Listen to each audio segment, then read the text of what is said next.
Venezuela, a nation on the brink, a country ready to defend itself at all costs. President Nicolás Maduro has issued a chilling warning, declaring that Venezuela could transform into a republic in arms if U.S. forces dare to set foot on its territory.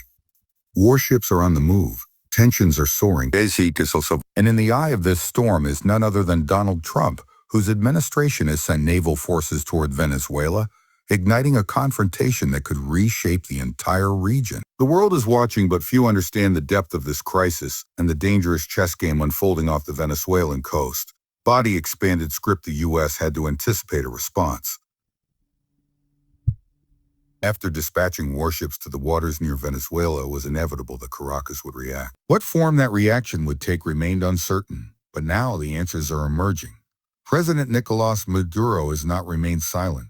In statements reported on September 1 by Newsweek, Maduro made it clear Venezuela is prepared for war. He said that should American forces attempt any incursion, he would not hesitate to declare a republic in arms. Every comment, every military move he makes now signals that Venezuela is not bluffing. Maduro described the U.S. military buildup as an extravagant, unjustifiable, immoral, and absolutely criminal and bloody threat. From his perspective, the deployment of American warships is nothing less than an assault on Venezuela's sovereignty. Maduro's warning was reinforced by his defense minister, Vladimir Pedrino Lopez, who added that any U.S. action on Venezuelan soil would be considered an act of aggression not only against Venezuela, but against all of Latin America and the Caribbean. The message is stark. Venezuela is ready, and the region could soon feel the tremors of this conflict. But declarations alone are not proof of readiness. Words can be powerful, but action is what truly matters in a standoff of this magnitude. And Maduro appears ready to act. Days before his public statements, Venezuela had already dispatched warships and drones along its coastline, mirroring the U.S. naval presence. At the same time, 15,000 soldiers were sent to Venezuela's border with Colombia. While officially aimed at countering drug trafficking, the timing and scale suggest a coordinated show of force intended to demonstrate readiness. To the U.S. military analysts have highlighted the significance of Venezuela's drone deployment. While some may picture small quadcopters, these are reportedly longer-range munitions resembling the Iranian Shahed drones. The ties between Venezuela, Iran, Russia, and China dramatically alter the threat landscape. With such assets, Venezuela can target U.S. warships even in international waters, giving Maduro a credible deterrent and signaling that his country is not an easy target. The roots of this confrontation stretch back decades, but the immediate spark is clear. The U.S. has sent a formidable fleet to Venezuela's coast. According to reports, the deployment includes the USS Newport News, a nuclear-powered fast-attack submarine, the guided missile cruiser Lake Erie, a trio of Arleigh Burke-class destroyers, Sampson, U.S. Gravely, and USS Jason Dunham, and the littoral combat ship Minneapolis and Paul. To demonstrate potential land capabilities, the amphibious assault ships USS Iwo Jima, U.S. Fort Lauderdale, and USS San Antonio were also dispatched. The fleet carries thousands of personnel, including over 2,000 Marines, and is armed with a combination of Tomahawk missiles capable of precision strikes from sea to land. While Maduro claims the U.S. force includes 1,200 missiles, analysts suggest the actual number is closer to 140, a significant difference, yet still a substantial threat. The U.S. naval posture is sufficient to create an intimidating presence, demonstrating a readiness to strike while stopping short of a full-scale invasion. The psychological impact of this show of force cannot be underestimated. It keeps Maduro on edge, signaling that any misstep could trigger an escalation. The stated justification for the U.S. deployment is counter-narcotics operations. Admiral Daryl Caudill, U.S. Naval Chief of Operations, emphasized that the warships are supporting missions aimed at disrupting drug cartels in Venezuela. White House Press Secretary Karoline Leavitt echoed this, noting that the U.S. is prepared to use every element of American power to prevent drugs from flooding into the country. Groups such as Mexico's cartels, El Salvador's MIS-13, and Venezuela's Tren de Aragua are listed as potential foreign terrorist organizations, providing a pretext for U.S. military action, yet the scale of the deployment raises questions. Political analysts point out that such a force is far larger than what would normally be required for a counter-narcotics mission. Florida International University's Amdad Oner describes the operation as ambiguous, suggesting it is as much about keeping Maduro off balance as about seizing drugs. The sheer size of the fleet and the number of personnel deployed imply a strategy of intimidation. a show of power designed to shape Caracas' calculations without immediate conflict. Inside Venezuela, Maduro's regime has been criticized for human rights abuses, election manipulation, and close ties to U.S. adversaries like Russia, China, Iran, and Cuba. He has ruled since the death of Hugo Chavez, consolidating power through contested elections. In 2018, he won another term amid widespread accusations of fraud, a result unrecognized by the U.S. and more than 50 other countries. His third term following elections in August 2024 was similarly disputed. The U.S. has placed a $50 million bounty on his head under its narcotics rewards program, further straining relations.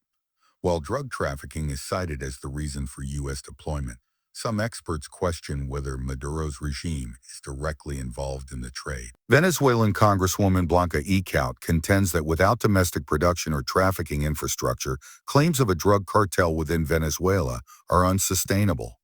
Yet the U.S. appears to be using the threat of drugs as a strategic justification to deploy its military, applying pressure without presenting conclusive evidence.